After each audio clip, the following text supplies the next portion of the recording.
Ингээд ихний мэдээлэл Хөвсгөл аймгийн Тариалан суманд алга болсон 2 настай хүүхдийн цогцыг оллоо. Тодорхойлбол хүүгийн цогцыг хамгийн сүүлд байсан байршлаас нь 3-4 км-ийн зайтай газраас олсон байна. За одоогоор хэргийн газрыг хамгаалтад авч шалгалтын ажиллагааг үргэлжлүүлж байгаа юм байна.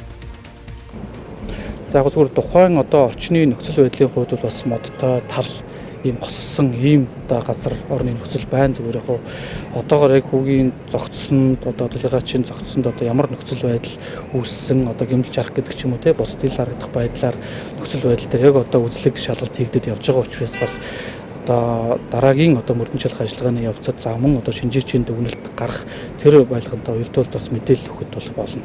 3-4 км-ийн зайтай гэхээр яг нэг ерхий ажиллагаа хийснээс эхний өдрөөс нь тухайн бүс нутгаар хайлтын ажлыг хийгээг байсан байна.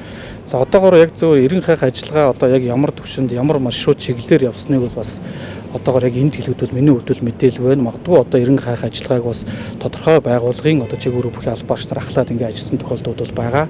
За дээрх ажиллагаанд бол бас орон нутгийн иргэд за мөн бус төрийн чиг үүрэг бүхий тусгай болон захиргааны аль багчид бас оролцсон юм зүйл байна. Тэгэхээр яг энэ эрен хайх ажиллагаатай холбоотой за мөн цаашлаад яг энэ нас орсон шалтгааны нөхцөл байдлын талаар бол мөрдөн чалгах ажиллагаа явагдах учраас бас тухайн үед нь бас мэдээлэл өгвөл арай зохимжтой авах гэж харж байгаа. Ер нь 9 хоногийн хугацаанд нэлээд олон километр замыг дуулж хайсан. Гэхдээ маш ойроос олдлоо гэдэг иргэдийн зүгээс бол чинь энэ дээр ер нь ямар зүйл вэ? Үнэр ч нөхөө үнэртэй болох боломж байгаагүй юу гэдэг зүйлийг бас ярьж байна. Ийм ойрхон олдсон байхад гэдэг юм чинь.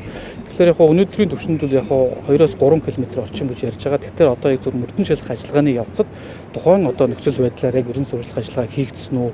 Тэгэхээр тэр үед үнэхээр олох тийм боломжгүй нөхцөл байдалтай газар байсан юм уу гэдэг ч юм уу. Энэ бүгд бас давхар шалгадаад явах юм шүү. Тий.